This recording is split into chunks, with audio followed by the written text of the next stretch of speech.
Hi, my name is Sonia. I'm here to talk about Chapter 7 and Chapter 8 readings.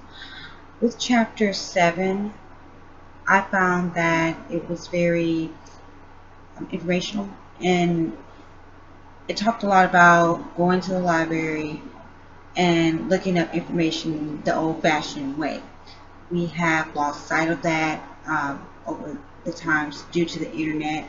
Usually that's your go-to source. You go straight to the internet.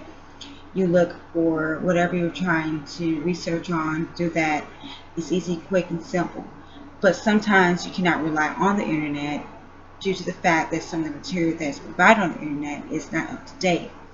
And also sometimes you can't find the person that created that article, such as they're not credible at all. So sometimes it is better to go to the library, look up a couple of books, and do your research that way. That way you know that these are all credible books, credible sources, and of course you will be provided with the recency date when it was published, all that information. You'll know where to find all that. Also, you can use the catalog. I remember that. Of course, now it's not like something that's ancient.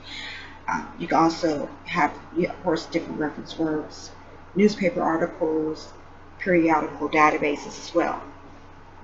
Another thing is we have our encyclopedias. Now that you have online encyclopedias like Britannia, and you also have Wikipedia.com, which is probably the most popular one by far to go to. But you can't always rely on these type of sources because sometimes the recency of these articles that are written are not up to date, and sometimes they're not credible at all. Statistics also is very important. In Chapter 8, I read about the different type of statistics, how it can be beneficial to us, and also how to use statistics. Of course, normally when I do research or do some type of report, I don't use statistics that much because I never knew how to really use it. Of course, you can use a little bit, but I wasn't exactly sure that I was using it properly. But after reading Chapter 8 and all the different ways that you can use statistics, how it's helpful, and how it broke it down and explained it, I'm able to use it better. I feel more confident in doing it. So, Chapter 7, Chapter 8 readings were very helpful. I enjoy reading about the different library techniques, of course, in order to pull up information. Of course, the date of the material is always important. You always have to find a credible source as well. Also, authorship is another thing. You should always cite information on the author if it's not electronically identified. It's very easy to commit plagiarism by, of course, you're citing, you paraphrase it, but it's very easy to do plagiarism. So you want to make sure that you have a credible source and that state where you're getting this information from. Also, another thing that I enjoyed reading about was interviews, and of course, we all been on an interview a time or two, and it really gave you some very useful tips on doing that as well,